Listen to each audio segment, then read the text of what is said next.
Selamat malam. Assalamualaikum warahmatullahi wabarakatuh. Waalaikumsalam warahmatullahi wabarakatuh.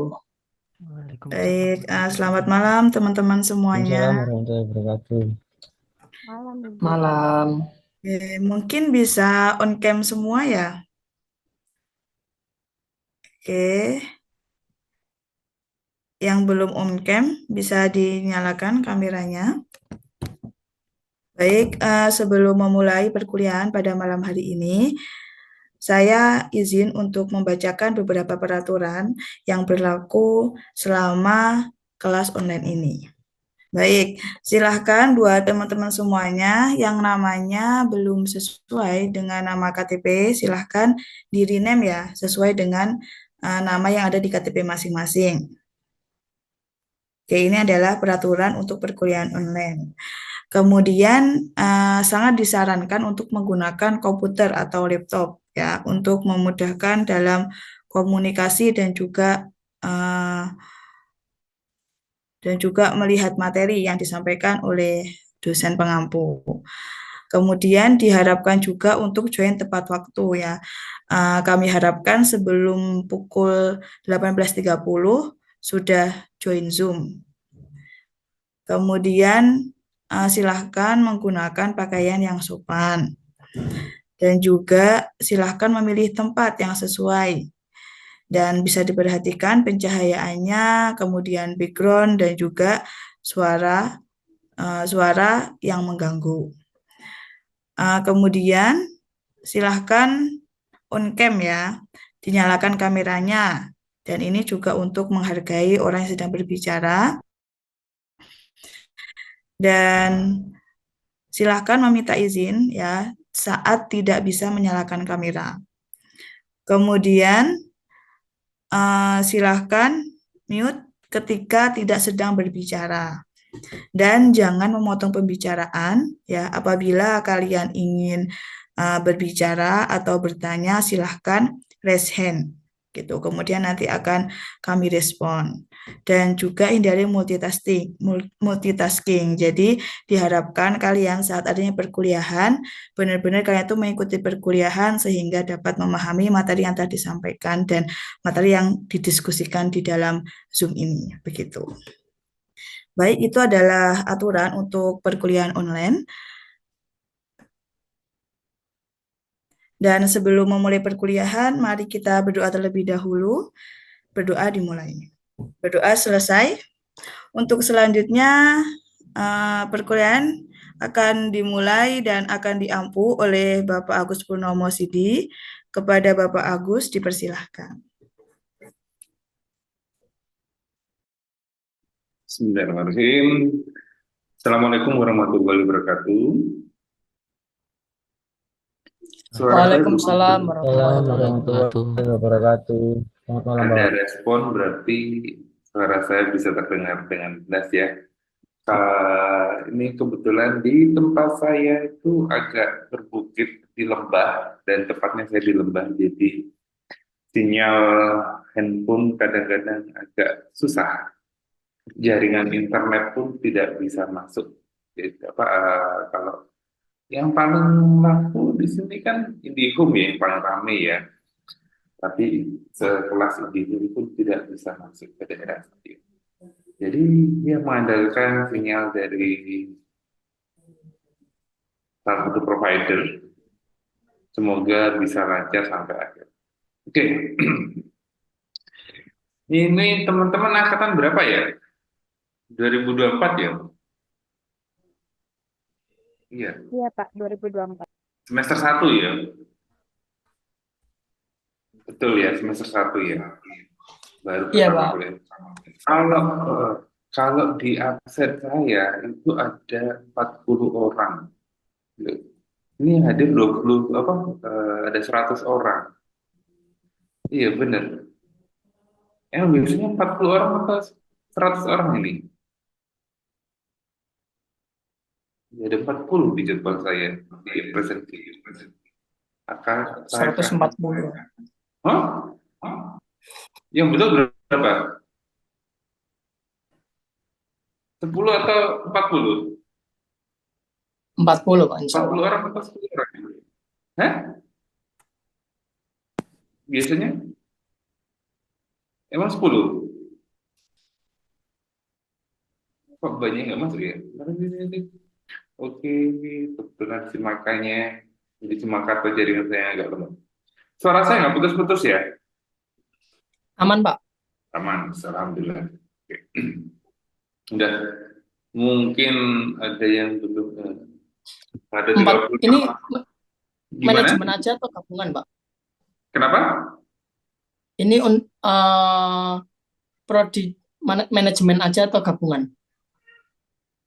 Oh, bentar. Oh iya, ada gabungan ya. Betul. Iya, ini soalnya kalau dari ini ya, ada gabungan juga ini kayaknya. Ada 19 mahasiswa, Pak, kalau di 19 absennya. saya. Ya, Pak. Ya.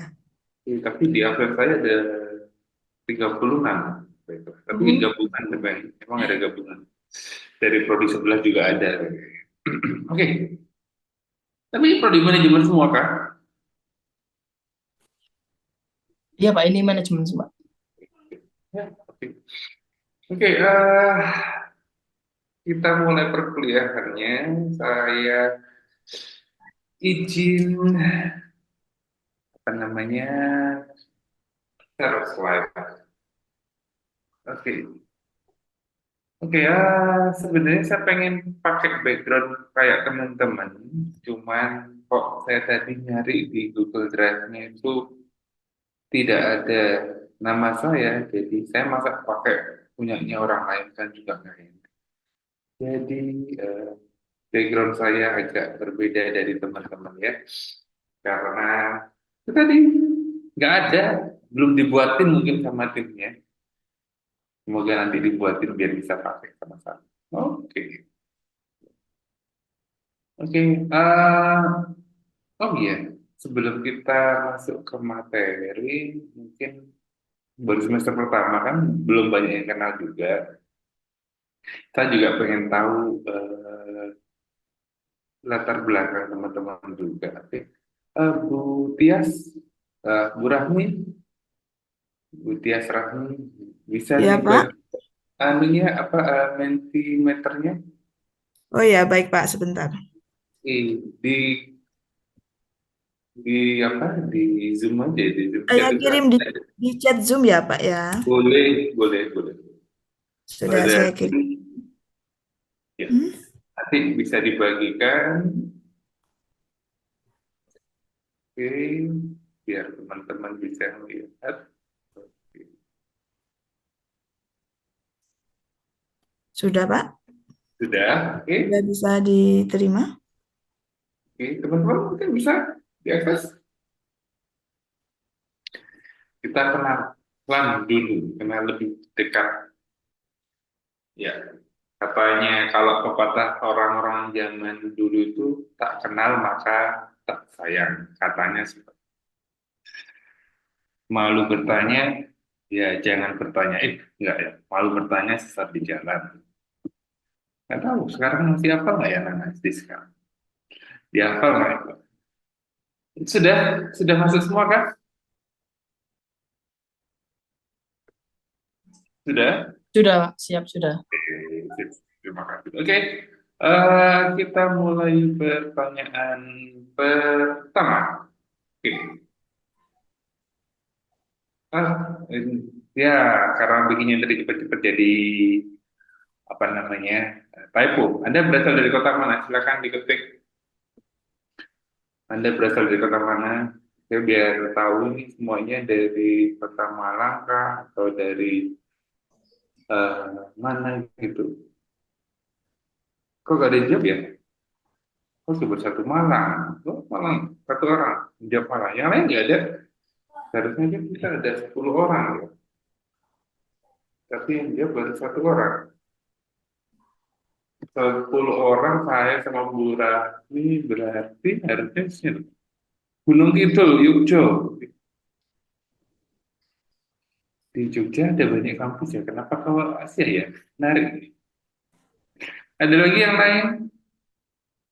Ini entah ada yang belum jalan. Mamuju. Wow, Sulawesi. Lanjut, ada lagi? Kita akan berdelapan. Masih ada 8. Bu Rahma mau jawab juga? Boleh. Baik, Pak. Saya jawab ya, Pak. Enggak, Pak. Kan yang ini aja, Pak. Yang lain aja, Pak. Yang lain aja, oke. 4 aja yang respon.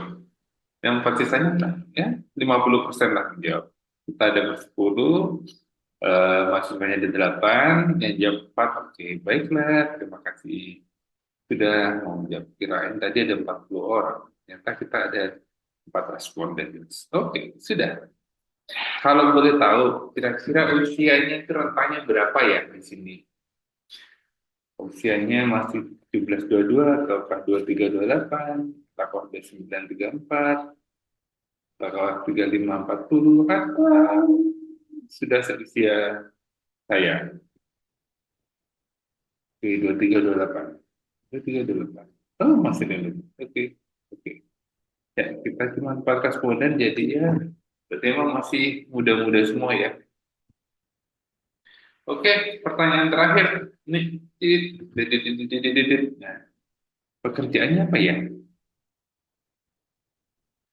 Oke, pemilik bisnis, baiklah. Sip. Terus ada lagi, konten kreator itu bisa selebgram, bisa YouTuber, boleh loh. Terus kemudian apa lagi?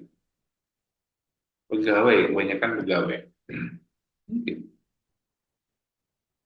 oke, ada 5 jawaban. Oke, terima kasih atas pertanyaan paling nggak saya tahu lah sedikit banyak dari latar belakangnya teman-teman. Oke, terima kasih. Ini. Sudah selesai. Oke.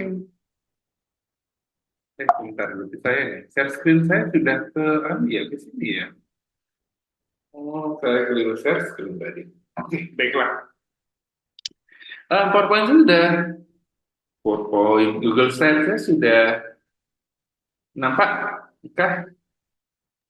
Sudah, Pak, sudah. Oke, terima kasih. Oke, nih pengantar aplikasi komputer. Sedikit perkenalan mengenai saya mungkin.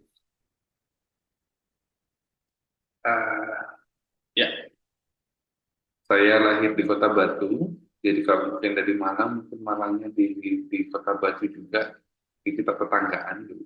Cuman mulai tahun 9 berapa ya? 2004, 2005 saya pindah ke Malang. Saya dulu sempat kuliah bahasa Inggris di Universitas Sanata Dharma di Jakarta. Yang dari Gunung Kidul mungkin tahu ya, di Sadar. Terus kemudian baru 98 kuliah di UB. UB, kalau sekarang bilangnya UB ya. Saat dulu bilangnya Unibrau atau UB, sekarang bilangnya UB. 2004 saya melanjutkan studi saya di UGM. Nah, saya tidak serta-merta langsung jadi dosen karena tahun standar dari UGM itu saya jadi supervisor internet provider di Pasuruan. Itu saya yang masang jaringan di tier, ya, jaringan internet tier.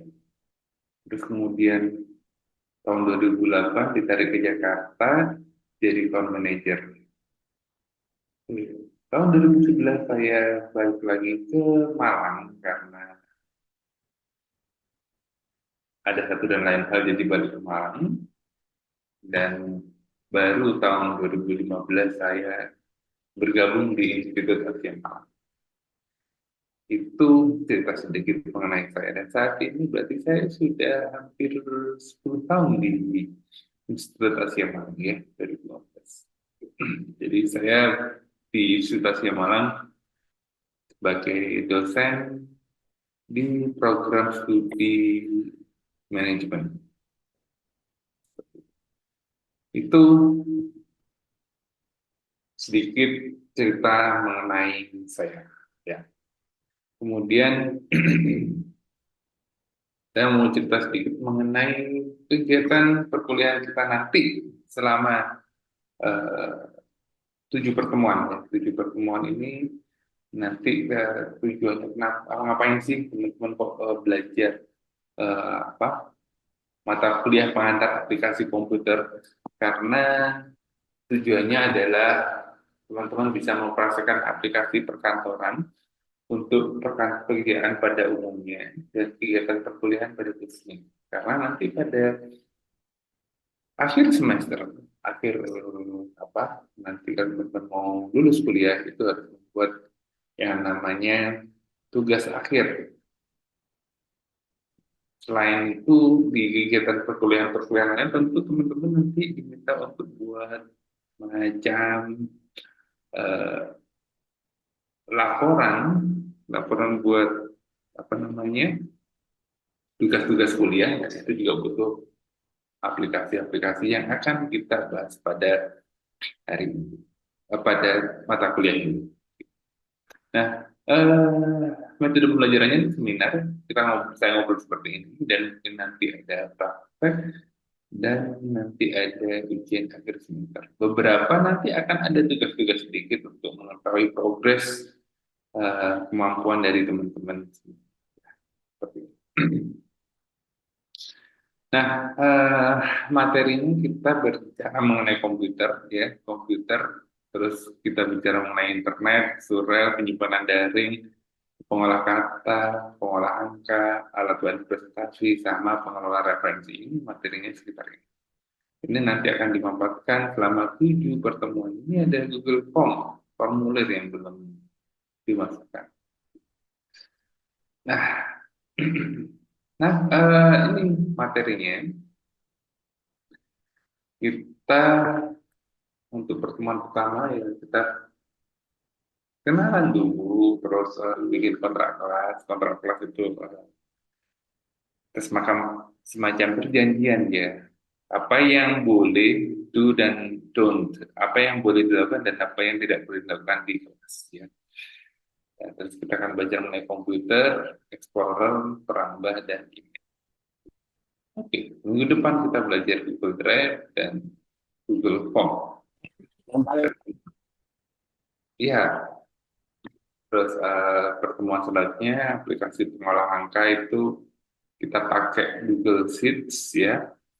Terus pengolah angka kata itu pakai Google Doc, dan pengolah referensinya itu nanti kita pakai Zotero, ya, yang bisa connect ke Google Doc. Oke, nah ini nggak bisa tidur. Ini literatur.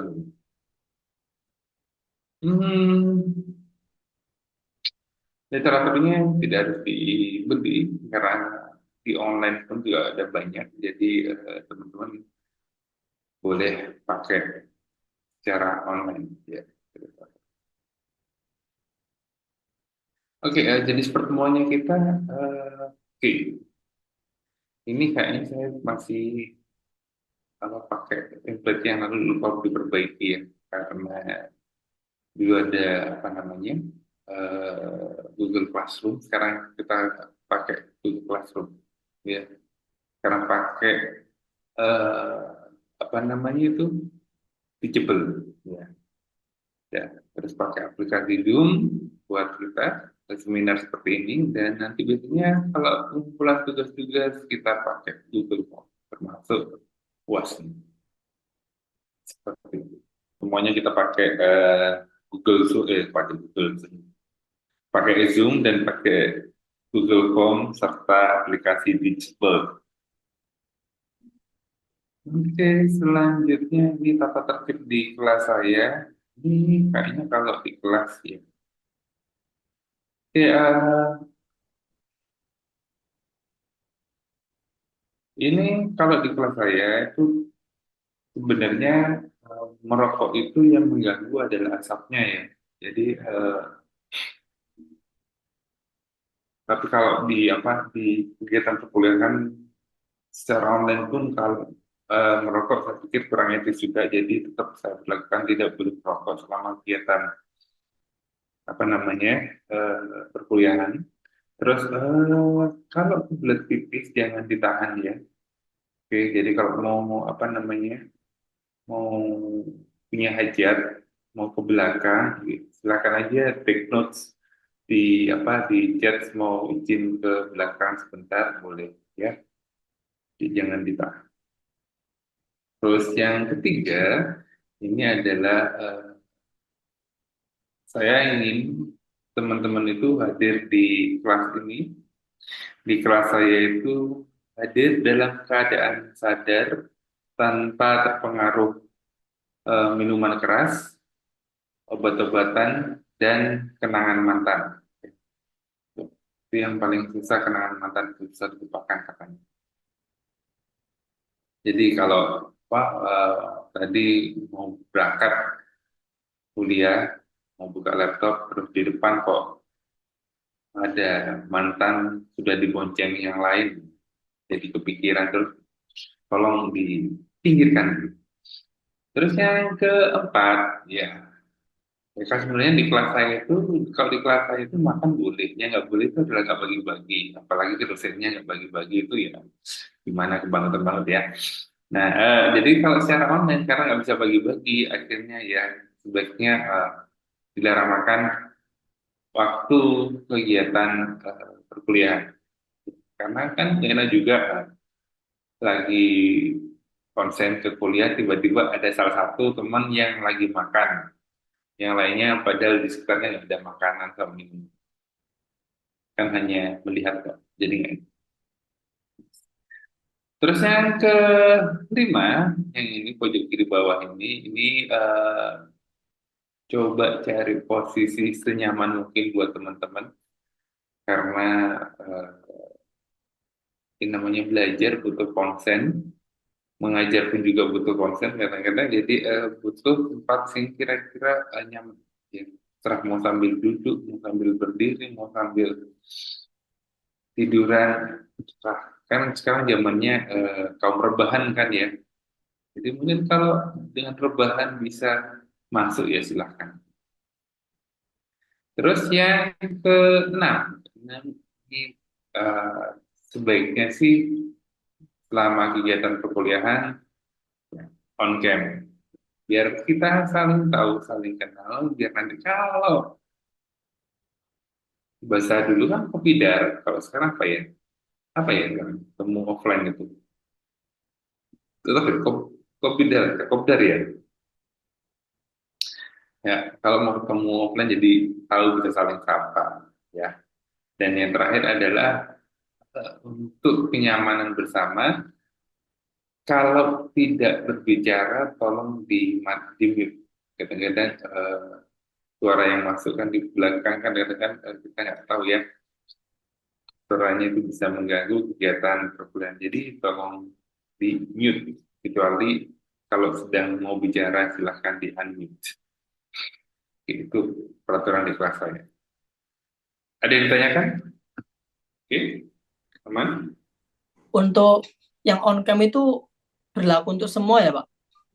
Iya, ya kalau emang nggak bisa boleh tadi kayak izin, kalau masih dalam di kerjaan tidak bisa on cam ya silakan. Biasanya ada penilaian tertentu untuk mereka yang on cam maupun yang off cam. Oke, Oke, terima kasih, Pak. sama-sama. Oke, selanjutnya pakaian di kelas. Ya karena ada yang semuanya ada yang dibagi sudah di rumah, ada yang masih di kantor, jadi tidak jadi masalah mau pakai pakaian seperti apa, yang penting sopan lah ya. Mau pakai kaos pun boleh. Enaknya di kampus Asia itu baik dosen maupun mahasiswa bisa pakai kaos selama itu ada logonya Institut Asia seperti ini, boleh. Mau pakai kaos atau mau pakai apa namanya eh, kaos berkerah, jadi nggak harus pakai hem, pakai yang resmi. Mau pakai baju kantor juga boleh. Sekaligus. Oke, selanjutnya, ini adalah pembuatan penilaian. Dalam penilaian saya itu biasanya menilai kehadiran penunjang sama OSIS. Penunjang itu biasanya dari tugas, terus dari keaktifan, seperti itu ya. Itu yang biasanya saya nilai. Jadi tidak banyak pembobotannya, komponennya tidak banyak, cuma 3 aja. Kalau di secara offline sih biasanya saya ada sekitar 4-5 komponen. Kalau online ini 3 ini. Nah, tadi kan ya, karena saya juga menghitung. Saya juga menghitung penilaian kehadiran. Jadi tolong diinformasikan apabila teman-teman tidak bisa hadir ya. Oke. Karena kalau alfa selama 3 kali, yang dimaksudkan dengan absen ini adalah tidak melakukan presensi selama sebanyak 3 kali, maka nanti tidak bisa ikut UAS ya, nilai maksimal C. Bentar, kalau ini kelas DM ikut UAS boleh, cuma nilai maksimal C, karena UTS-nya kan nggak ada, langsung UAS.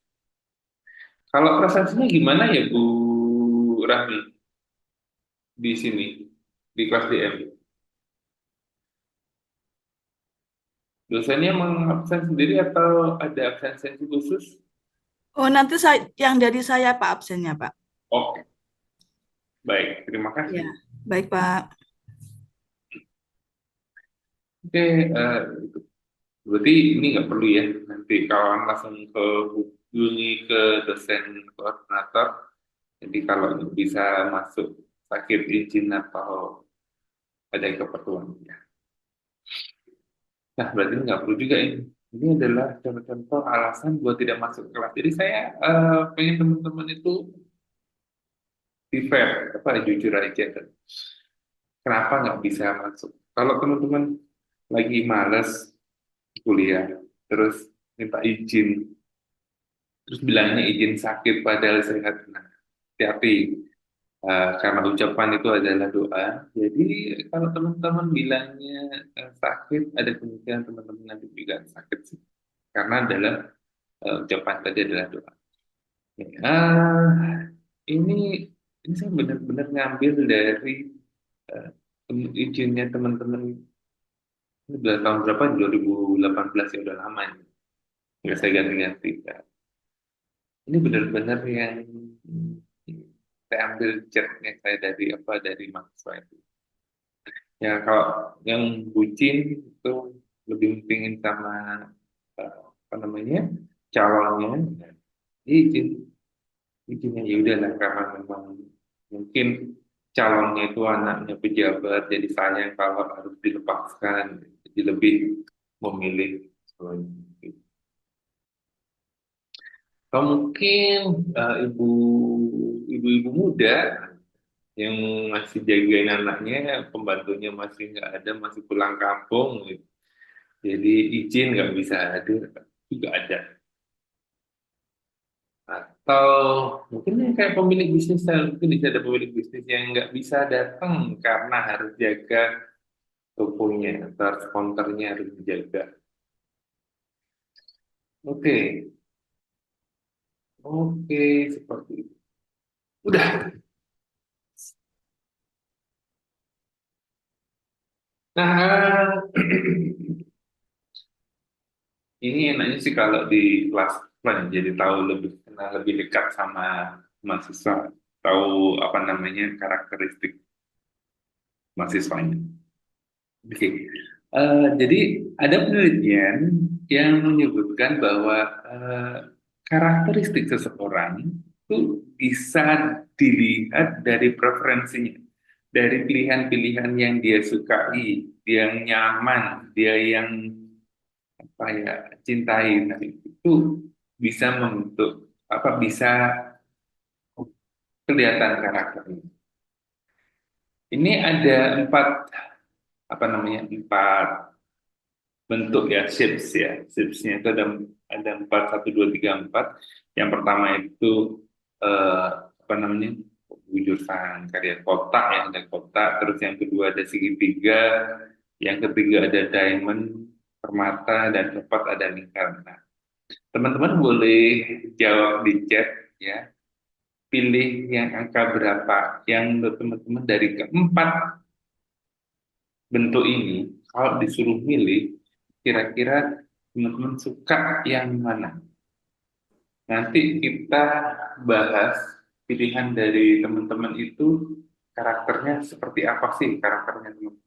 Oke, boleh dijawab sekarang nomor 3. Oke, boleh. Ada lagi yang lain, kita kan ada 18 orang, ada 13 orang. 13 orang. Dari 13 orang, masa yang jawab cuma satu aja. Yang lain dong, yuk. Oke, 3, 3, 2. Oke. Ada lagi. Nanti habis ini akan saya bagikan slide tentang apa sih artinya kalau pilih yang kotak itu, dan apa ya artinya kalau pilih yang nomor 3. Kayaknya dominannya nomor 3 ya. Oke, 1, 2, 3, 4, 5. 5. Ada lagi 5 dari 13. Oke, Radio Ilham 1. Oke, Agung 4. Lutfi 3. Ahmad 2. Adi, Rastia 2. Ini satu lagi biar kita pas para orang, para peserta. 3, 3, 2, 2, 3, 4, 1. Udah nggak ada lagi. Oke, Bu Rahmi boleh kalau mau jawab, mau pilih yang mana kesukaannya biar tahu karakteristiknya seperti apa. Boleh, Bu. Oke, saja. Baik. Sekarang kita lanjutkan. Nah, jadi dari penelitian psikolog itu, preferensi seseorang itu menunjukkan karakteristik seseorang. Jadi dari sekian penelitian dicoba-coba, orang yang memilih nomor 1 ini kecenderungan seperti apa? Nomor 2 cenderungan seperti apa? Nomor 3 cenderungan seperti apa? Di sini sih dominannya 3 ya, 3, 2, 1, dan 4. Oke, kita buka yang mereka yang pilih nomor 1. Tutupan enggak ya? Nah, bagi teman-teman yang memilih kotak, memilih kotak itu katanya adalah orang yang intelektual, objektif, rasional, dan pengambil keputusan yang baik. Benar nggak? Siapa yang jawab? Fadil. Fadil Ilham, benar nggak? Kira-kira Ilham orang yang intelektual, objektif, rasional, dan pengambilan keputusan yang baik? Izin menjawab, Pak. Boleh. Kalau dibilang rasional, 80% saya. 80%. 80%. Terus untuk pengambilan keputusan yang baik, kalau menurut saya, untuk diri saya sendiri mungkin udah baik, tapi kalau dari pandangan orang lain kan beda lagi kan, Pak. Paling enggak relatively mendekati ya. Iya, mendekati. Oke, terima kasih. Sekarang Ya, ya Pak. nomor 2. Oke, kita pilih yang nomor 2. Ini adalah pilihan yang 2 terbanyak. Tadi yang terbanyak ada nomor 3. Yang nomor 2 itu milih segitiga, itu katanya adalah kendaraan stabil, dapat dipercaya, konservatif, dan memiliki visi jangka panjang. Yang stabil itu ya tidak mudah terpengaruh sama orang lain. Kalau udah punya keinginan, itu susah dibalik-balik gitu. Ya, kalau dibilang bahasa Jawanya sih stubborn ya, keras kepala. Tapi itu dia stable, dia kekeh sama pendiriannya. Kalau udah maunya sama si dia, udah dia aja, nggak mau yang lain-lainnya. Betul nggak itu? Mungkin ada yang mau jawab perwakilannya pilih dua. Bener apa? Bener. Izin menjawab Pak. Boleh. Iya. Yang ada di layar Iya. semuanya dan saya miliki semuanya Pak. Gimana? Iya, hampir semua ada di diri saya Pak. Oh ada ya, salah dulu. Ya pada ini ada salah satu orang yang keras kepala. Mengikuti Maaf. rapat. Jadi emang anu ya, susah dibelokin ya. Dapat dipercaya ya. Ya, begitulah Pak. Nah, begitu kan. Oke, terima kasih. Yang pilihan nomor 3, Diamond. Nah, Diamond itu adalah ini tadi yang jawabnya dominan itu adalah nomor 3. Mereka yang suka dengan bentuk seperti bintang, enggak seperti bintang. Permata ini kan bawahnya itu runcing ya. Kalau runcing itu seperti itu kan susah.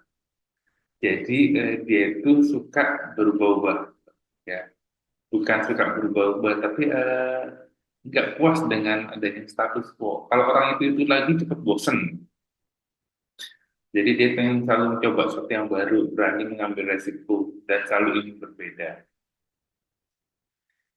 Gimana? Ayo, bener nggak? Yang nomor 3, itu yang nomor 3, bener nggak? Izin jawab Pak. Boleh. Kalau untuk apa? Gampang bosen itu emang bener sih Pak. Bener ya, mostly ya. Gue cepet bosen ya. Berani mengambil resiko nggak? Kayaknya enggak. Enggak ya. Tapi yang apa cepet bosen, iya ya.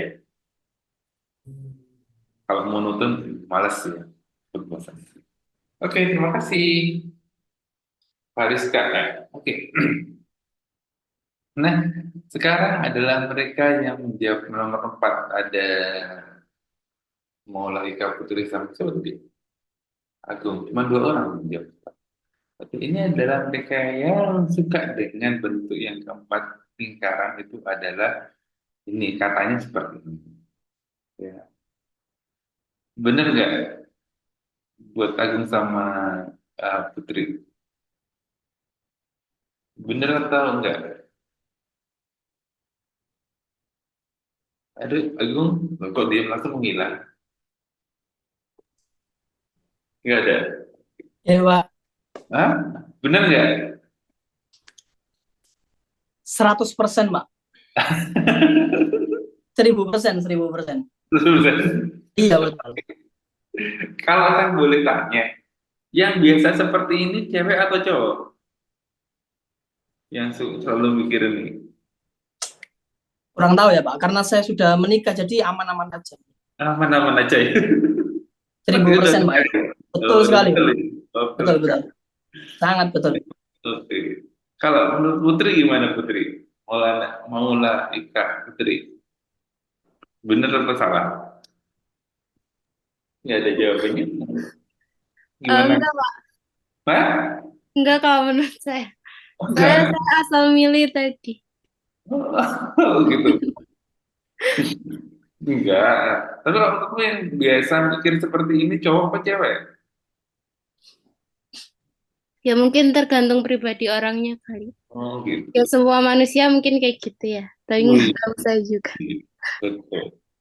Enggak, tapi kalau berdasarkan saya yang amati ternyata itu adalah yang sering mikir sebenarnya adalah nah, cewek loh ini. Oh, nih komentarnya ini ngeri banget. Bener nggak, Put? Ayo kamu Kenapa sebagai saya nggak pernah komen-komen kayak gitu. itu mungkin aja hanya di internet aja Pak, itu di media sosial aja sih. Itu mungkin Ya hanya di mungkin media. sebagian perempuan juga ada yang seperti itu, tapi saya nggak tahu. Tapi kamu setuju nggak dengan apa representasi tadi bahwa kalau lingkaran itu seperti itu orangnya? Iya, saya Kamu kaget gitu. tadi. Padahal Kak, itu tadi kan hanya juga aja sebenarnya yang milih nomor 4 itu orangnya seperti ini, Put. Lebih cocok yang mana? Yang pertama apa yang kedua ini? Yang kedua, Pak. Saya pribadi yang pertama, Pak. Oh ya, iya, Iya, Pak. iya. Udah kelihatan dulu, udah kelihatan dulu. Ini keseimbangan hidup, jujur, tidak serakah, membela teman, saya rasa kurang. Saya serakah. Kurang. Iya. Oh ya, iya percaya, Wes, percaya. Oke, kalau Putri yang mana, Put? Yang pertama apa yang kedua, Put? Kalau saya kayaknya yang kedua, Pak. Yang kedua ya, lebih apa yang kedua? Oke, terima kasih. Nih, kalau Agung tadi yang nomor 1 ini, wah, apa itu pilihan 1 pilihannya? Ya, dah itu aja dari saya. Oke, ini perkenalannya dan sekarang kita akan ke materi. Ya, materi pertemuan pertama hari ini kita akan membahas mengenai stop sharing. Mana stop sharing? Oh iya, iya. Yes. Oke. Hari ini kita akan membahas mengenai komputer. Oke. Materinya belum saya bagikan juga ke Fahmi. Nanti saya akan saya bagikan lagi berapa. Ada materi yang kedua. Oke, teman-teman. Tadi saya materinya di mana ya? Kok ketutupan? Nah, oke. Mungkin ada yang bisa bantu saya. Komputer itu apa? Penjelasannya mengenai komputer. Kan sering tahu kamu sama komputer. Izin menjawab, Pak ya. Boleh. Ini menurut saya pribadi ya, Pak. Belum Boleh. tahu benar atau enggaknya. Komputer itu apa ya? Device yang digunakan untuk melakukan sesuatu yang berbasis digital mungkin seperti itu, komputer. Baik. Ada lagi yang lainnya? Terima kasih Agung. Ada lagi yang lainnya? Komputer itu apa? Kamu sama komputer. Sering ngobrol mengenai komputer. Tapi kalau tanya komputer itu apa kan di situ? Kalau Jangan menurut saya, Pak, Kalau komputer ngaji, itu Oke, apa? Yuk, menjawab boleh. komputer itu merupakan alat yang mempermudah aktivitas seseorang. Oke, komputer adalah alat yang memudah aktivitas seseorang. Aktivitas apa? Aktivitas yang berkaitan dengan teknologi.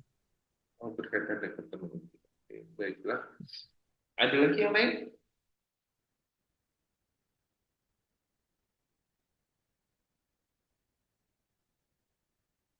Jadi saya sambil nyari-nyari materinya saya kok tutup tadi.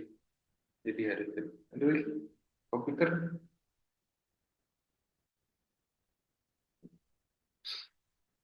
Tahu nggak? Komputer itu asal dasar katanya apa?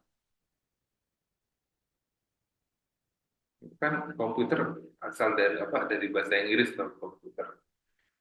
Compute. Compute. Ada yang tahu?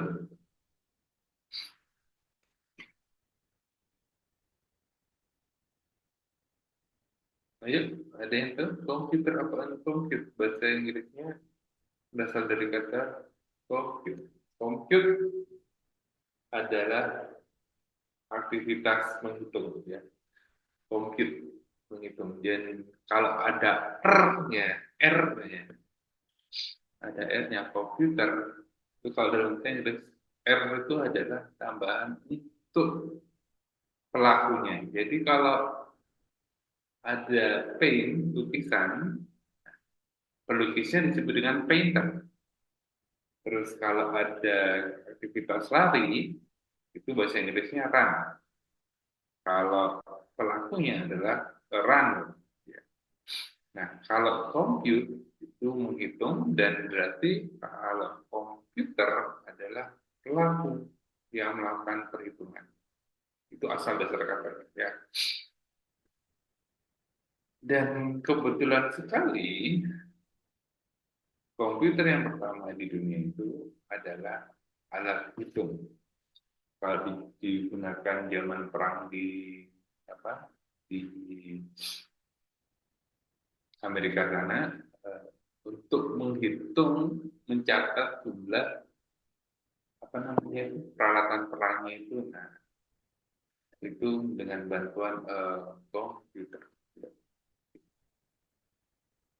Oke.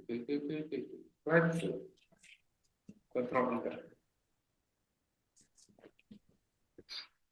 Oke. Share. Desktop Google Chrome. Yang mana ya? Bentar. Apakah sudah muncul? Sudah, Pak.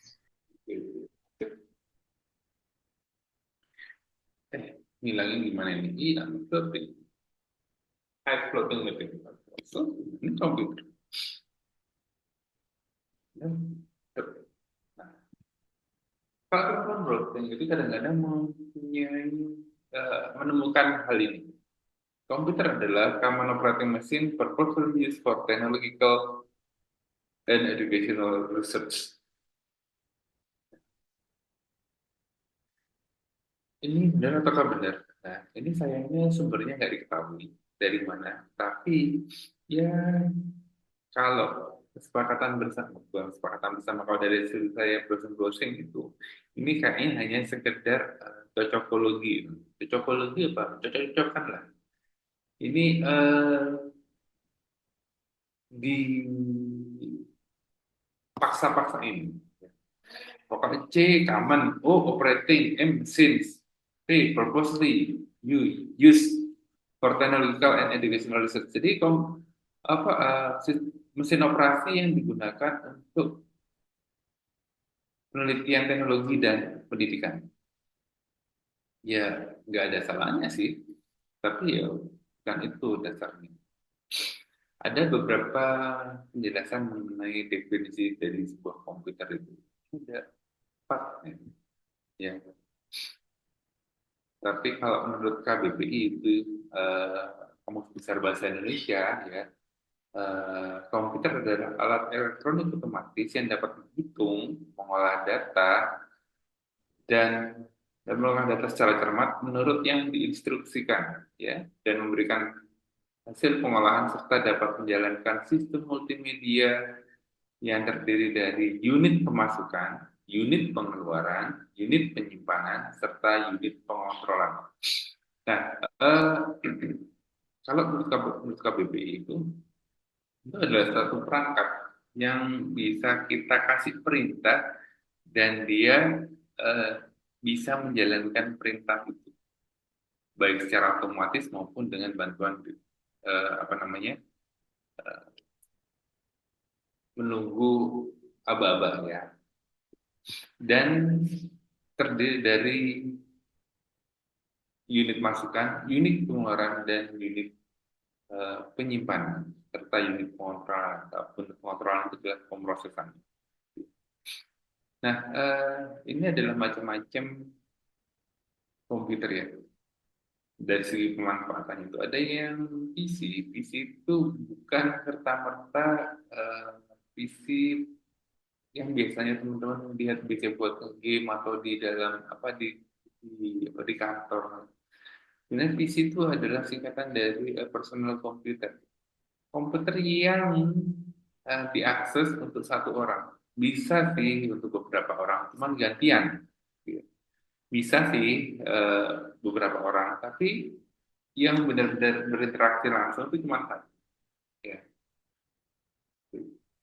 Personal computer. Terus ada yang server itu dia bisa diakses oleh banyak orang, ya.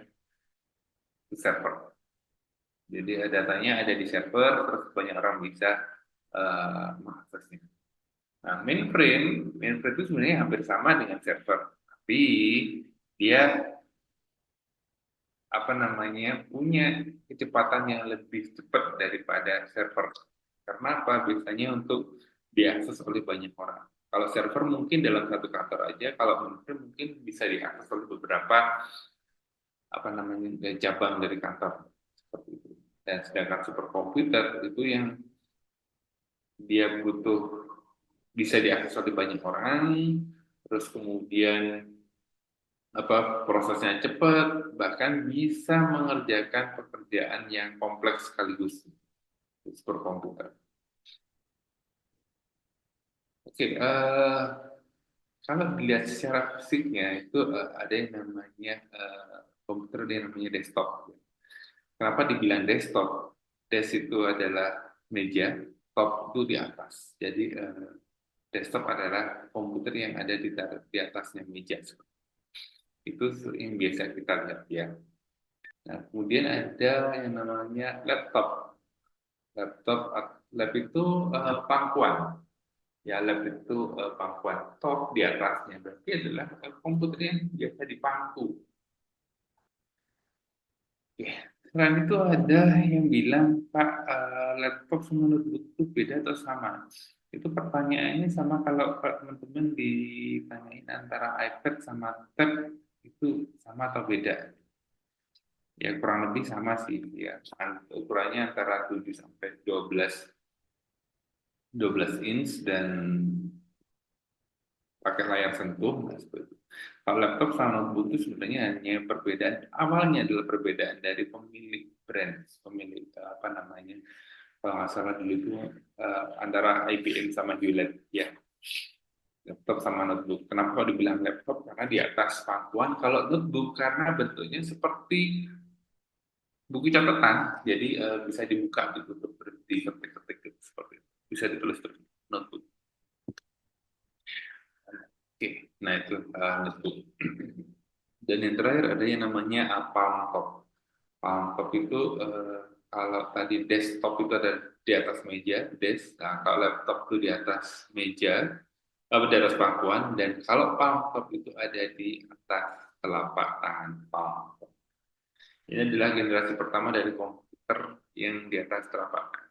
Tapi sekarang komputer itu sudah terintegrasi dengan alat komunikasi yang dinamakan dengan handphone. Jadi dulu ada yang namanya handphone, ada yang namanya smartphone. Tapi sekarang handphone sudah bergeser. Kalau teman-teman bilang handphone, ya yang teman-teman lihat adalah smartphone. Kalau penggunaannya buat telepon-telepon aja, sebenarnya itu adalah handphone. Kalau melakukan aktivitas layaknya di sebuah komputer di handphone, itu adalah smartphone. Semoga penjelasan saya tidak cepat-cepat, tidak kecepatan, jadi teman-teman bisa menangkap apa yang saya sampaikan. Oke. Nah, bagian komputer seperti yang tadi disampaikan di KBBI itu ada bagian masukan ya.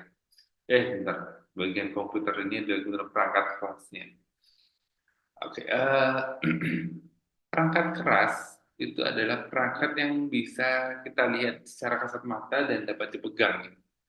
Jadi teman-teman kalau melihat sesuatu tanpa perlu bantuan teleskop atau mikroskop, nah dengan mata biasa aja, kalau matanya normal, mungkin dengan kacamata kalau matanya minus atau dan bisa kita sentuh, itu adalah hardware atau perangkat keras. Bagian komputer mana, entah itu keyboard, itu mouse, itu speaker, itu disket, monitor. Nah, itu adalah bagian-bagian perangkat keras sepanjang kita bisa melihat dan bagian yang tidak bisa kita lihat dan tersimpan di dalam komputer itu dinamakan dengan perangkat lunak atau software ya. Oke, itu bedanya perangkat lunak sama perangkat keras. Perangkat lunak ini ada dua macam. Yang pertama adalah sistem operasi dan yang kedua adalah aplikasi. Bedanya apa? Sistem operasi yang namanya aja sistem operasi. Suatu sistem yang mengoperasikan sesuatu. Jadi sistem operasi adalah suatu sistem yang mengoperasikan perangkat keras tadi. Kalau teman-teman mau di laptopnya itu ingin menyerahkan gambarnya atau pengen memperbesar volumenya, terus atau membuat tampilan komputernya jalannya seperti apa. Kalau pakai baterai itu dia mati berapa menit. Nah, layarnya itu sistem operasi yang mengatur. Sedangkan aplikasi adalah yang digunakan untuk tujuan tertentu. Ya. Sistem operasi ini yang biasanya kita lihat itu, yang biasa kita berinteraksi itu adalah mungkin Microsoft ya. Jadi teman-teman ada bilang Windows, Microsoft Windows, nah itu adalah sistem operasi.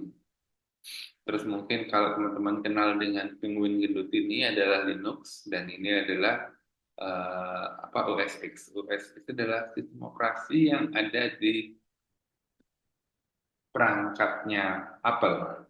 Ya. Kalau di handphone mungkin ada iOS, ini mungkin teman-teman sudah familiar. Terus juga ada Android dan Ubuntu. Oke, itu sistem operasi. Jadi aplikasi-aplikasi ini, software-software inilah yang mengatur untuk mencerahkan gambar, terus mengecilkan suara, terus kemudian mematikan handphonenya atau komputernya, bagaimana dia bekerja, aplikasi apa aja yang bisa diinstal atau yang tidak. Nah, itu adalah sistem operasi. Sedangkan aplikasi itu adalah keranti lunak, ya, software tadi yang digunakan untuk mengolah data di komputer dengan tujuan tertentu. Jadi kalau sistem operasi untuk mengoperasikan hardware-nya, nah kalau aplikasi ini tujuannya untuk apa dulu? Kalau teman-teman punya telepon, ya ada aplikasi phone. Terus kalau pengen ngirim chat, ya ada aplikasi WhatsApp. Ngedit video pakai CapCut, ngedit foto pakai Snapseed gitu. Nah, itu aplikasi. Dan aplikasi biasanya butuh yang namanya sistem operasi tadi. Jadi teman-teman kalau mau menginstal aplikasi tertentu itu butuh sistem operasinya terlebih dahulu. Oke. Nah, sistem kerja komputer itu pasti ada yang namanya input, ada yang proses, dan ada output keluaran. Sama yang tadi disampaikan di KBBI. Ya, ada sesuatu yang dimasukkan, ada yang diproses, dan ada yang keluar. Oke. Nah, untuk menghidupkan komputer, tentunya teman-teman butuh yang namanya tenaga, power ya. Jadi biasanya kalau komputer itu butuh dicolokin ke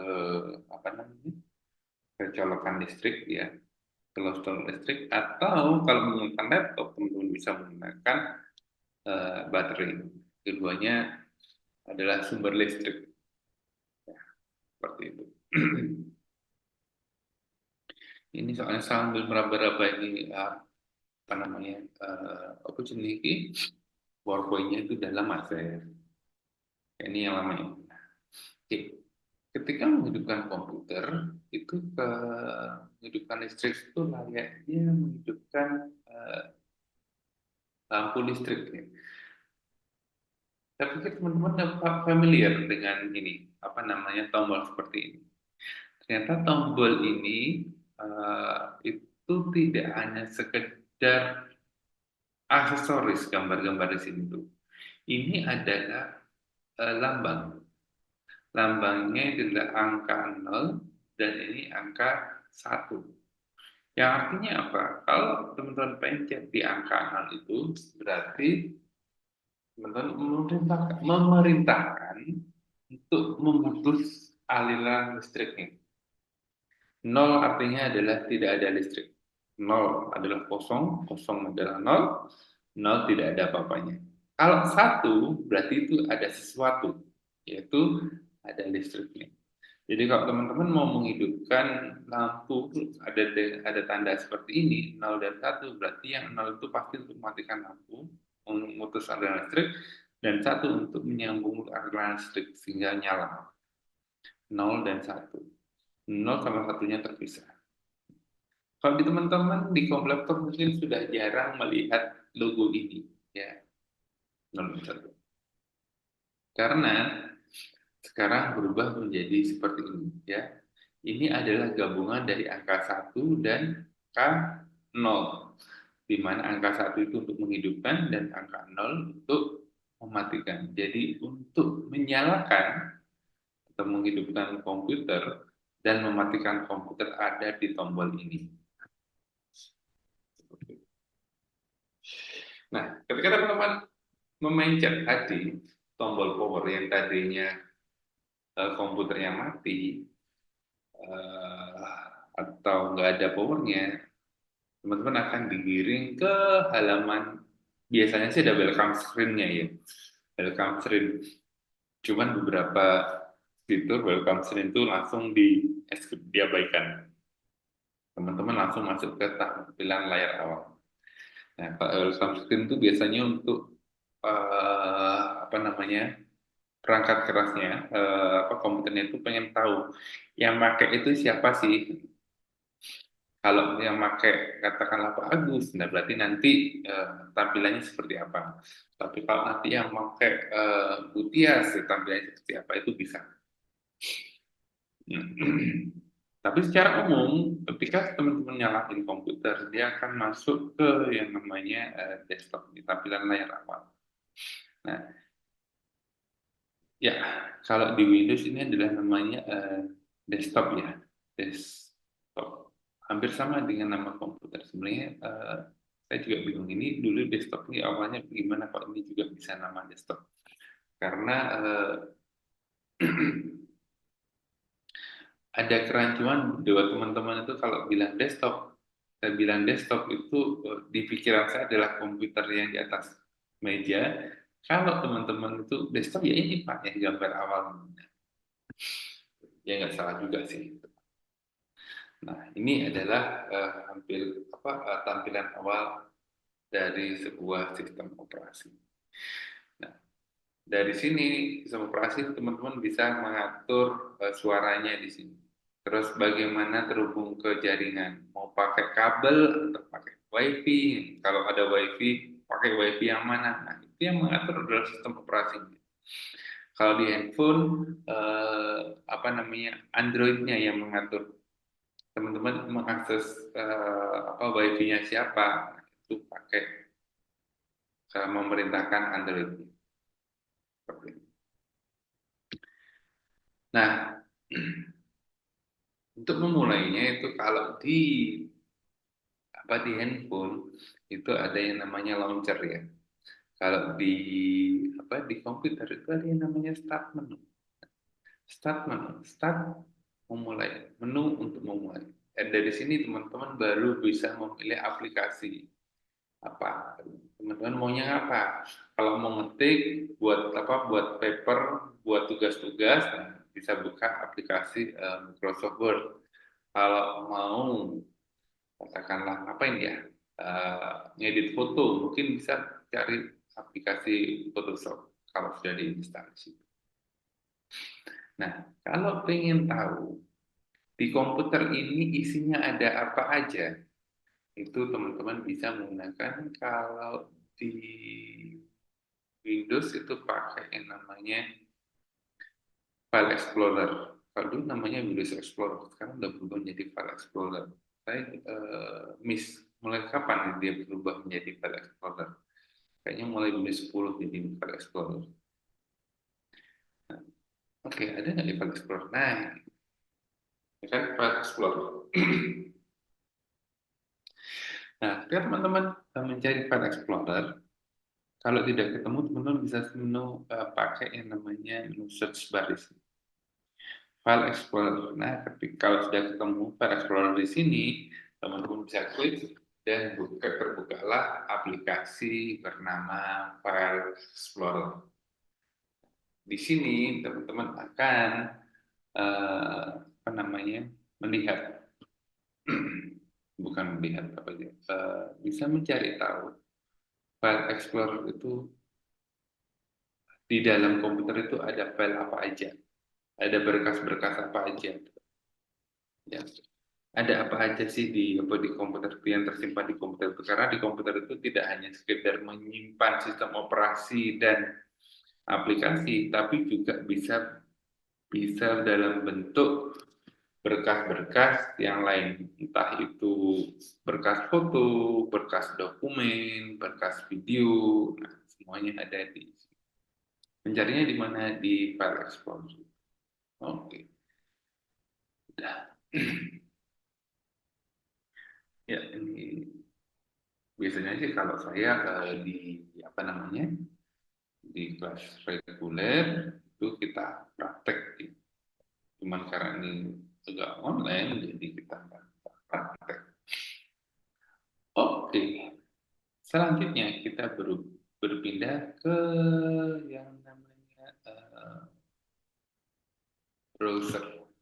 Ini saya buka dulu. Nah, File Explorer tadi saya sampaikan tadi, namanya juga file, ya, berkas, explore untuk menjelajah. Jadi kalau kita mencari file dalam sebuah apa namanya komputer, nah kita bisa mempergunakan File Explorer tadi. Tapi kalau kita terhubung ke internet, mau ke internet, kita butuh yang namanya Internet Explorer. Ya, internet itu jaringan komputer dunia. Ya, jadi teman-teman bisa terhubung ke jaringan komputer mana aja di seluruh dunia ini selama terhubung ke internet. Ya. Dan explore itu menjelajah. Namun sayangnya Internet Explorer ini dulu dijadikan nama sebuah aplikasi oleh Microsoft, yaitu Internet Explorer. Sehingga kalau menyebut Internet Explorer itu seolah-olah merujuk ke aplikasi tersebut. Padahal Internet Explorer adalah nama generik dari perambah untuk menjelajah internet. Nah, terus sekarang dengan seiring pergeseran waktu, ada istilah lain untuk yang namanya Internet Explorer, yaitu teman-teman bisa mungkin familiar dengan nama browser, ya, browse sama browse itu merambah ya.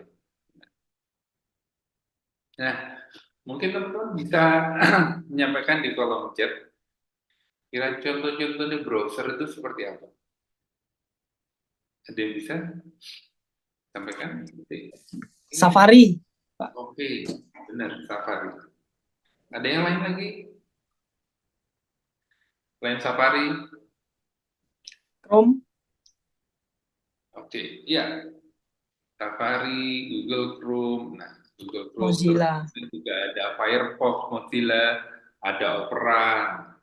Itu adalah contoh-contoh dari Internet Explorer atau browser ya. Ini saya sudah share yang namanya kok muncul ini. Ya, kita perdebatkan. Ini adalah yang namanya Internet Explorer atau browser, dan kebetulan saya tidak menggunakan apa jenis Google Chrome, tidak menggunakan Firefox, tidak menggunakan Opera, tapi ini saya menggunakan Lion. Apa bedanya ya? Kurang lebih sama lah untuk menjelajah di internet. Oke. Nah, secara umum itu ada 3 bagian ya, 3 bagian dari Internet Explorer. Ya, yang pertama itu adalah tab-nya. Tabs-nya itu adalah semacam aplikasi yang pertama. Aplikasi-aplikasinya kalau ini saya ada cuma 1 tab. Kalau kita tambahkan di sini ada 2 tab, ada 3 tab. Nah, menunya kemunculan ada 2 tab, 3 tab. Semakin banyak tab yang dibuka, maka semakin banyak memori yang dipakai. Semakin banyak memori yang dipakai, maka semakin lambat responnya karena harus mengurus banyak hal. Nah, kemudian ada yang namanya address bar. Address adalah alamat, bar itu semacam kalau teman-teman di apa namanya melihat senam, olahraga senam palang, bar itu adalah palangnya itu. Makanya ini ada palang memanjang, kotak memanjang hitam ini. Nah, yang kita bisa masukkan alamatnya. Dan yang terakhir adalah badannya ini. Badannya itu yang menampilkan hasil dari alamat yang kita masukkan. Nah, sebenarnya yang kita lakukan apa sih kalau di Internet Explorer itu? Jadi kalau teman-teman pergi ke Facebook, ke Instagram, ke Google, itu sebenarnya kita sedang mengakses komputer milik perusahaan-perusahaan tersebut. Kita sedang mengakses komputer yang ada di perusahaan-perusahaan tersebut. Facebook, berarti kita kalau masukkan alamat www.facebook.com seperti ini. Artinya kita sedang mengarah ke servernya Facebook, ya, komputer yang dimiliki oleh Facebook. Ini ada login ya. Bentar, saya matikan dulu. Ini. Nanti ada Facebook saya dong. Yang lain Google aja di google.com. Google.com. Kita sedang mengakses ke komputer milik Google. Nah, kalau ini adalah apa namanya address bar dan ini adalah websitenya, ini adalah apa perambahnya. Nah, kalau Google ini adalah yang namanya search engine. Jadi kalau teman-teman nggak tahu alamatnya, kalau kita tadi mau ke Facebook sudah tahu alamatnya, sudah tinggal masukin aja di address barnya. Cuman kalau nggak tahu gimana, kita minta bantuan ke search engines atau mesin pencari. Mesin pencari itu tugasnya adalah untuk mencari segala sesuatu yang ada di internet, atau yang tersambung ke internet. Ya. Nah, kalau seandainya teman-teman butuhkan data saya ini sudah terdaftar nggak sih sebagai mahasiswa di Institut Asia? Berarti teman-teman butuh ke Asia. Alamatnya sih ada yang tahu? Nggak ada yang tahu. Udah, kalau nggak ada yang tahu, tanya ke search engine, mesin cari. Di mana sih alamatnya kampus Asia? Kita masukkan saja di search bar-nya, di kotak pencariannya itu, nanti akan muncul. Institut Asia di mana sih? Ternyata di Institut Asia. Ini tidak hanya apa namanya website ya, tapi juga petanya juga bisa muncul. Ini mau kuliah kenapa kampus Asia? Ini good to know. Nah, biasanya kalau teman-teman browsing, terus kemudian katakanlah mencari kampus Asia. Kalau teman-teman tahu Asia itu ada lembaga pendidikan, biasanya Asia itu pasti yang namanya lembaga pendidikan pasti belakangnya ac.id. Akademik, kalau itu dia pendidikannya di Indonesia. Ya. Karena AC ini adalah singkatan dari akademik dan ID adalah dia tinggalnya di Indonesia. Kalau mungkin teman-teman mau kuliah di Inggris, ya udah ac.uk di United Kingdom atau di apa namanya di Malaysia, Mumbai seperti. Nah, itu kode negaranya.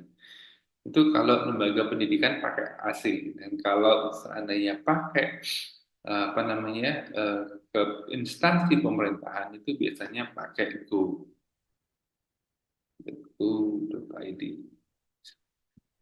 Itu akronim dari government ya. Ini jangan.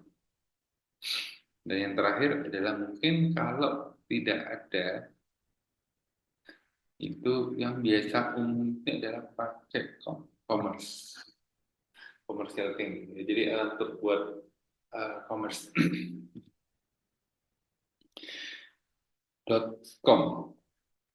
Nah, ini yang umum awalnya itu adalah pakai com. Cuman yang kalau pakai com semua kayak udah mulai rame, akhirnya dispesifikan lagi menjadi tadi ACID. Nah, kalau kampus Asia tinggal ketik aja Institut Asia ACID. Nah, teman-teman harusnya udah langsung muncul di Asia ACID. Nah, Institut Asia juga. Nah, S2 Asia. Terus kemudian kalau sudah muncul di sini ada banyak, tinggal dipilih aja yang mau kemana. Ada apa S2-nya, S2 Asia. Nah, apa ya? Dengan mengklik seperti ini, itu teman-teman sedang mengakses komputer milik S2 Asia seperti itu. Ya, seperti itu. Nah, itu mengenai browser. Ada pertanyaan sampai sekarang? Aman? Belum ada, Pak. Oke. Selanjutnya kita lanjutkan. Nah, di internet kita juga bisa melakukan komunikasi. Biasanya yang umum adalah kita menggunakan yang namanya surat elektronik. Ada banyak penyedia layanan internet layanan surat elektronik. Tapi yang umum itu yang jamak itu adalah pakai miliknya Google.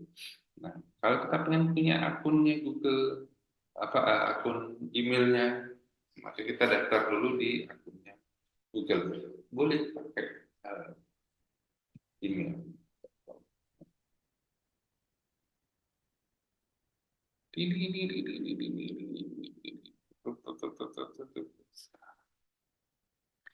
Ini saya belum dapat. Oke.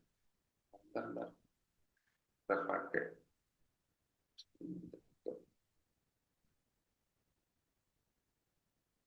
Nah, ini adalah akun email akun surat elektronik Gmail. Nah, saya minta teman-teman persiapkan nanti ya akun Gmail ya, terserah mau pakai yang sudah ada boleh, mau bikin yang baru juga monggo, boleh yang mana aja. Yang penting minggu depan kita sudah bisa praktek ke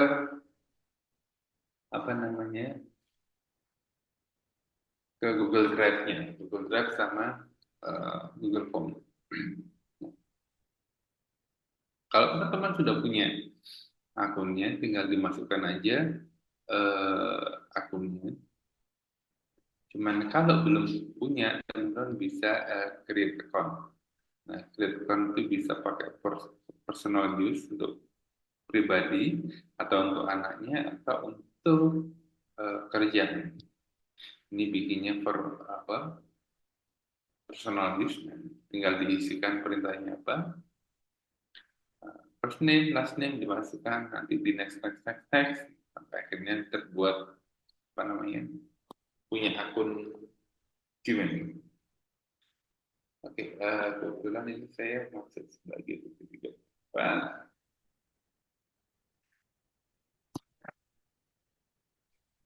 Oke, Dani.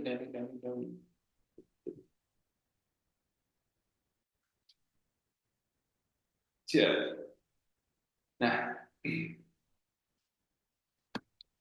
Ini adalah tampilan dari inbox.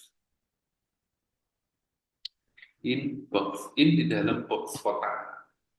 Maksudnya kalau orang zaman dulu itu kenapa sih kok dibilang inbox ya?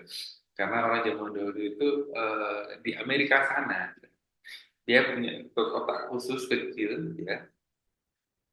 Terus kalau ada suratnya itu daripada masuk ke rumah orangnya terlalu jauh, postman-nya, Pak Posnya itu masukkan surat-suratnya ke kotak tersebut.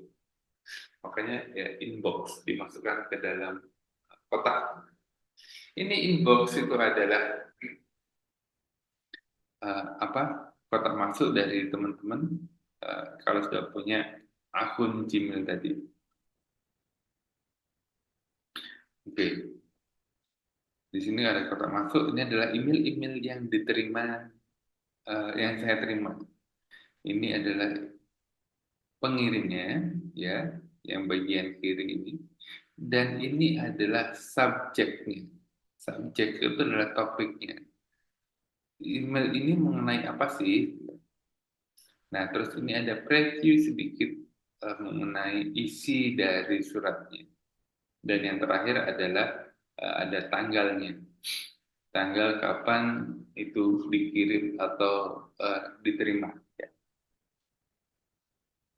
Kalau orang zaman dulu kirim surat, itu suratnya ngirim kapan, nyampainya bisa kapan. Ya. Kalau email itu kirim sekarang, ada koneksi internet, pada waktu yang sama, di belahan dunia manapun bisa menerima di waktu yang relatif singkat. Ya, seperti itu. Oke. Nah, ini adalah hal yang perlu teman-teman ketahui mengenai akun Google. Jadi, ketika teman-teman sudah mendaftar di salah satu aplikasinya milik Google, sebenarnya teman-teman bisa mengakses aplikasi-aplikasi yang ada di Google. Ya, entah itu akun YouTube, akun Maps, akun bisnis, terus Gemini, kemudian email, Meet, Google Drive. Ini selama aplikasi ini muncul di sini, teman-teman bisa menggunakan, bisa memakainya secara gratis, ya, dengan akun yang sama. Dan aplikasi-aplikasi ini yang disebut dengan Google Workspace, ya. Workspace, work kerja, space ruang kerja. Jadi kalau teman-teman mau cari apa namanya alamat, bisa pakai Google Maps. Terus kalau pakai conference bisa pakai Google Meet, atau pakai nyimpen foto pakai Google Photos, ya. Nah, kita sekarang ada di email, surat. Oke. Nah, ketika menulis surat, ini sering sekali saya menerima itu adalah teman-teman menulis pesannya di topik. Jadi sehingga di topik ini kan panjang sekali. Karena apa? Karena apa yang tidak disampaikan itu dimasukkan ke dalam subjek. Nah, ketika teman menulis buat surat ini, klik aja ditulis ini. Yang perlu teman-teman perhatikan, yang pertama adalah kepada tujuan. Tujuannya ke mana? Teman-teman harus tahu dulu alamat dari penerima email yang teman-teman kirimkan.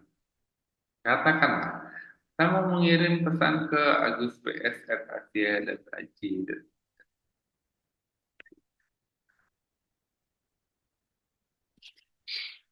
Oke, biasanya kalau teman-teman memasukkan alamat email di situ, kalau benar itu biasanya ada muncul gambarnya di sini seperti ini. Kalau enggak ada gambarnya misalnya. Dan email, ciri khas dari alamat email itu selalu ada @ tanda A di lingkaran. Dan di sini ada yang namanya carbon copy dan blind carbon copy. CC and BCC ya. Nah, bedanya apa CC and BCC? Sebenarnya kalau sekarang ini nggak terlalu banyak kelihatan ya kalau BCC-nya. Karena teman-teman bisa mengirimkan alamat email lebih dari satu kepadanya. Walaupun kita masukkan ke BCC, serahnya apa ya? Oke, saya masuk lagi ke manajemen aja lah. Manajemen Asia.id, terus kemudian ke apa ya? Mana lagi ya? Saya punya akun apa lagi ya? Manajemen Asia.id, terus ada apa lagi? Admin FEB, seperti ini. Kita bisa mengirimkan satu surat ke banyak penerima. Tapi ada kalanya kalau teman-teman memasukkan banyak alamat email ini, dan biasanya yang belakang-belakangnya beda, ada yang Asia.id, ada yang gmail.com, ada yang kom yang lainnya. Kalau terlalu sering dan terlalu banyak penerimanya, itu teman-teman bisa kena blacklist, yang dianggap spamming. Dan secara etika, kalau teman-teman mengirim blasting itu mengirimkan ke banyak orang, sedangkan orang-orangnya tidak saling kenal satu dan lain, itu bisa dianggap sebagai spamming. Ya, karena apa? Teman-teman membagi-bagikan alamat email. Nah, biar untuk menghindari spam itu, teman-teman bisa menggunakan yang namanya BCC atau blind carbon copy di sini. Jadi kalau seandainya admin yang saya hapus, saya masukkan ke admin FEB, saya apa nggak ya? Semoga saya apa. Admin FEB seperti ini. Nah, yang BCC ini emailnya tidak akan muncul di manajemen Asia.id karena apa? Blind, disembunyikan. Nah, ini salah satu bentuk untuk menjaga privasi dari pemilik penerima emailnya tadi, seperti itu. Jadi dimasukkan ke BCC. Nah, selanjutnya kita masukkan subjek atau topik. Di sini teman-teman mau menyampaikan membuat topik dulu. Kita kira-kira mau ngomongin apa sih di sini? Bukan menuliskan pesan di subjek ini. Katakanlah ini lamaran kerja, lamaran posisi manajer marketing.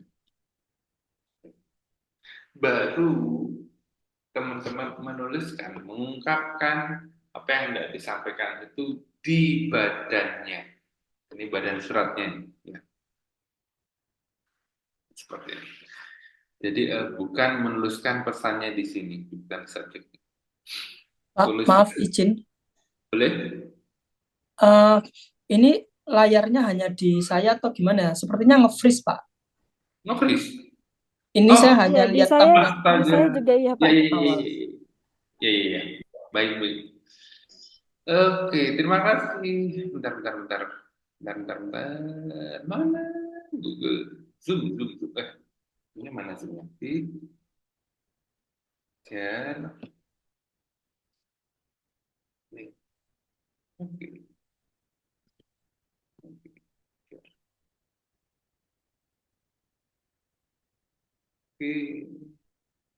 Apakah sudah muncul? Sudah, Pak. Oke. Lamaran posisi manajer marketing ini sudah muncul ya? Siap, sudah, Pak. Oke, terima kasih. Titik mana yang tadi? Oke, floating, red floating. Nah, ini tadi ya, ini tadi yang CC dan BCC, dan ini adalah subjeknya, ya. Ini subjek. Nah, di bawahnya ini adalah baru bodinya. Oke, layaknya menulis surat apalagi surat resmi itu teman-teman diminta ada prelude-nya, ada isi dan ada penutup. Prelude itu pengantar ya, pembuka ya. Jadi harus ada 3 komponen tersebut ya. Tapi tidak sepanjang kalau teman-teman menulis surat apa namanya, surat cetak, surat tulis biasa. Seperlunya aja. Nah,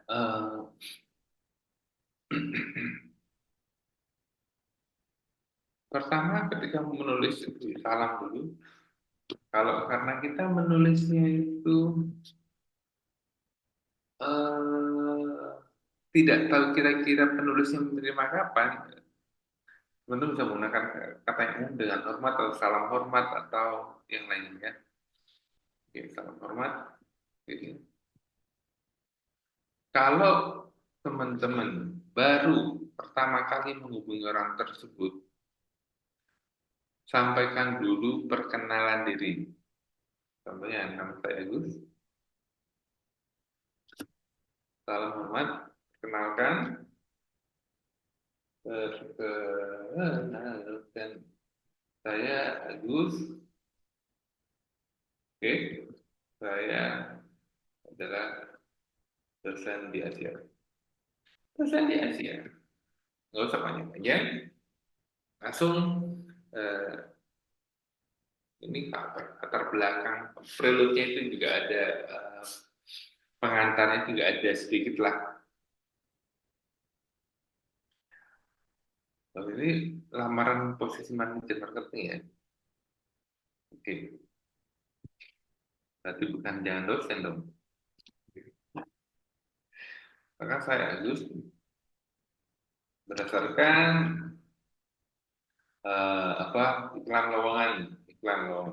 iklan lowongan kerja di jobs.db.com.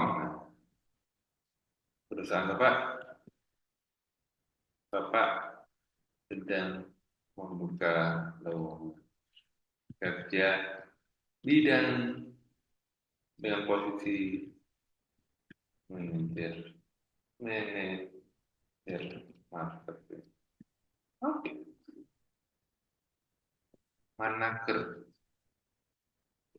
Nah, baru isinya apa ini? Kenalkan saya untuk melamar posisi tersebut karena sesuai dengan pengalaman kerja saya selama 3 tahun sebagai account manager di salah satu perusahaan nasional.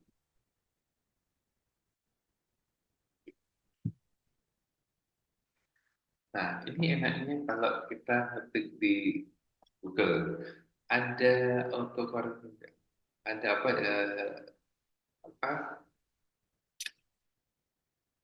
checkernya, text checkernya. Jadi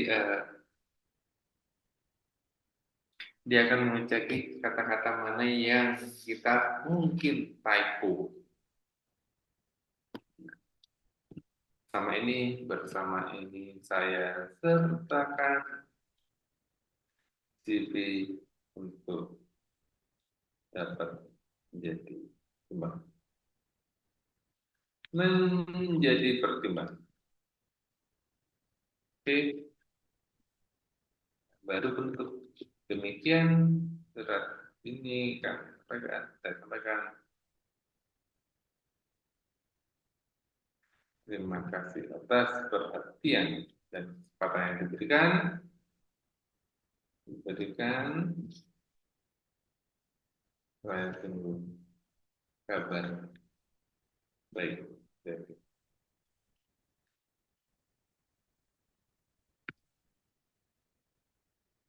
Oke. Ini salah satu bentuk surat lamaran sederhana ya. Oke, jangan lupa eh, mencantumkan identitas diri Agus, yes, alamat,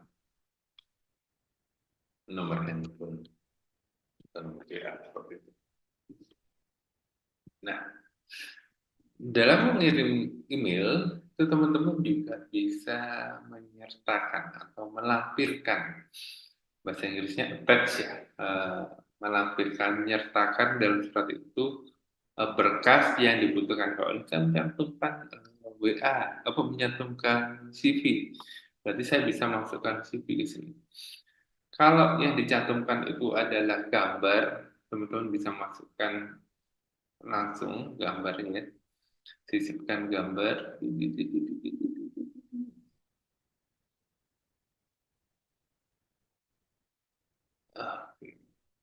Ada foto apa nggak ada foto? Upload nggak? Jangan upload lah, alamat URL. Oke, saya coba dulu google.com apa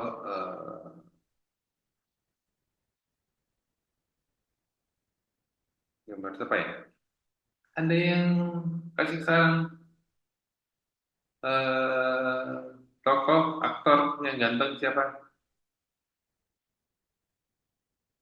Tokoh Gimana, Pak? aktor yang ganteng, tokoh Devinika. Agung Priambodo, Pak. itu paling umum. Nah, oke. Nah, ini kan pas foto, tapi jangan ketika ngelamar kerja jangan pakai foto ya. Agung Priambodo juga ganteng, Pak. Asik. Ya, copy link. Copy image address. Ya, nggak bisa. Ya, tidak terlepaskan. Oh, bentar. Harusnya ini dulu di dulu. Ini itu. Copy image address. Copy image address.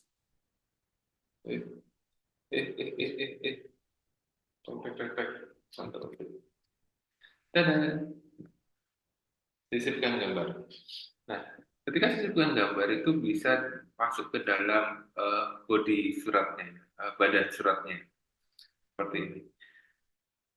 Nah, juga bisa dilampirkan layaknya sebuah lampiran berkas. Let's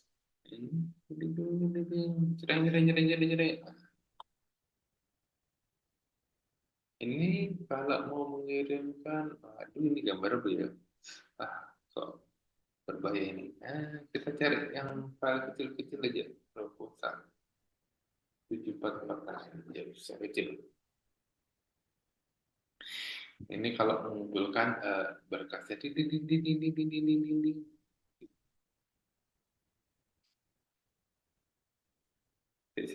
tak kasih notnya, abaikan hanya contoh.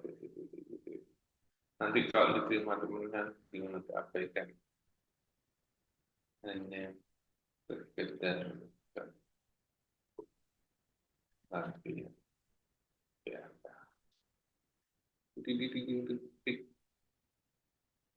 Belum, nggak bisa.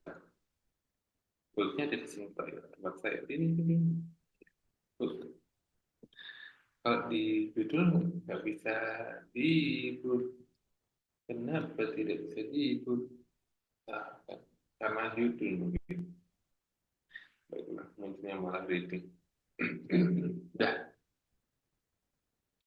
Nah, kalau gambarnya sudah disertakan, terus lampirannya juga sudah ada, nah, ini mungkin pas fotonya kalian, dan ini adalah apa CV-nya, sudah. Nah, kalau sudah tinggal klik kirim. Nah, kalau dulu begitu kita klik kirim, itu langsung terkirim. Somehow, ini ada menu yang namanya jadwalkan pengiriman. Nah, kenapa kok dijadwal? Ya, Karena kalau orang yang kerja mengecek email biasanya itu pagi-pagi. Ya. Kalau di emailnya itu adalah email yang berkaitan dengan kerja, kecuali kalau emailnya yang berkaitan dengan hal yang pribadi mungkin langsung dilihat ya. Tapi tidak kalau seandainya itu adalah email-email yang berkaitan dengan kerja, apalagi dengan lamaran tersebut. Nah, teman-teman bisa menjadwalkan pengirimannya. HRD paling kalau di Malang itu jam kerjanya jam 8, kalau di Jakarta jam 9. Teman-teman bisa kira-kira biar nanti kalau dia menerima email itu, email kita itu ada yang di paling atas. Jadi diperkirakan dikirimnya besok pagi, cuman juga nggak jam 8.20. Pencet. Dia pesan. Tadi itu juga bisa pilih ke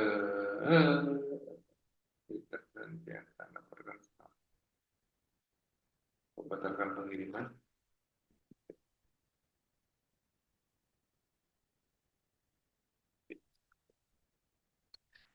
Nah, enaknya itu kalau bisa kita batalkan pengiriman. Nah, kirim, jadwalkan pengiriman, kita bisa pilih tanggal dan waktunya. Kita pengen menulisnya hari Sabtu, terus kita pengennya itu dia bacanya hari Senin juga bisa. Artinya kalau hari Sabtu mungkin banyak yang ramai. Nah, kita bisa kirim hari Senin, terus pukul kalau pagi pukul 8 lah. 8, 00. Itu bergantung dari kebutuhan. Nah, kalau sudah, klik jadwalkan pengiriman. Sudah. Dan ini nanti akan dikirimkan tanggal 9 Desember. Di bagian terjadwal. Oke. Kayaknya tadi komputer sudah, browser sudah, email sudah, nah, house juga sudah. Oke. Nah,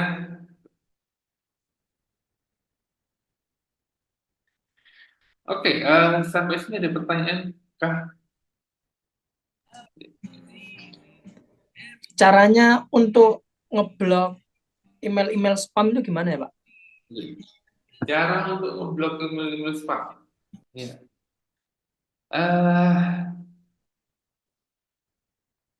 Seperti ini ya. Ya. Nah, kita bisa buat yang namanya filtering. Kalau dari Google sendiri itu biasanya kalau sudah ada yang pernah melaporkan, bahkan itu akun email saya pun karena dulu pernah sering kirim-kirim email, blasting email, akhirnya juga terindikasi spam. Jadi kalau saya mengirim email itu biasanya masuk spam juga. Nah, kalau untuk mengindikasikan spam itu Google sudah ada filternya sendiri. Cuman kalau teman-teman mau masukkan menandai itu adalah spam, nah, itu biasanya bisa pakai filter. Filter tandai semua dibaca apa di mana ya? Apakah di setting? Saya lupa. Oke. Di setting, terus kemudian di tampilan percakapan lihat semua setelan. Coba teman-teman pelajari. Spam itu dia kecenderungannya apa? Ya. Maksudnya melakukan penawaran atau email yang apa? Nah, teman-teman bisa masukkan ke dalam filter ini dan langsung dianggap itu sebagai spam, ya. kalau secara pribadi. Tapi secara umum, Google sendiri juga ada filter juga. Kalau ada kata-kata kunci tertentu, dia masukkan sebagai kategori spam atau dari bukan referensi, sejarahnya, historinya dari email-email pengirim tersebut. Kalau terindikasi sebagai spammer, dia akan masuk ke kotak spam. Seperti itu. Ya, Agung ya. Jadi bisa pakai menu filter ini. Siap. Terima kasih, Pak. Sama. Ada lagi yang lainnya? Udah? Oke. Sekarang udah jam 8:30 ya. Oke. Dan saya sudah cukup haus ini. Oke, mungkin materi saya sampai ini aja hari ini. Selanjutnya saya kembalikan ke dosen koordinator Bu Rahmi.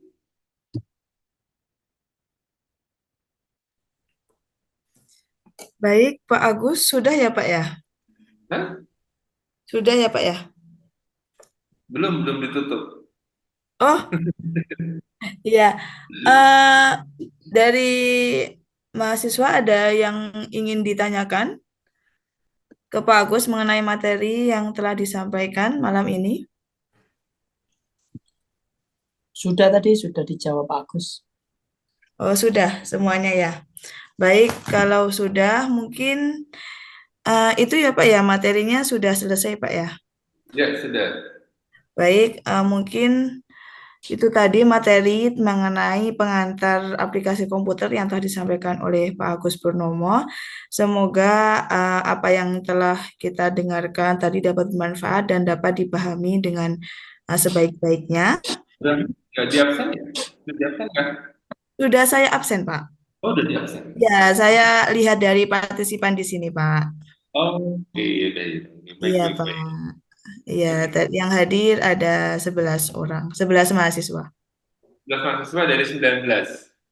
Iya, dari 19, Pak. Oke. Baik, terima kasih. Jika tidak ada pertanyaan lebih lanjut, saya akhiri perkuliahan pada malam hari ini. Selamat malam. Wassalamualaikum warahmatullahi wabarakatuh. Waalaikumsalam. Waalaikumsalam warahmatullahi Terima kasih atas wabarakatuh. kehadirannya teman-teman. Terima kasih Pak Agus. Terima kasih Pak Agus. Terima kasih. Ya.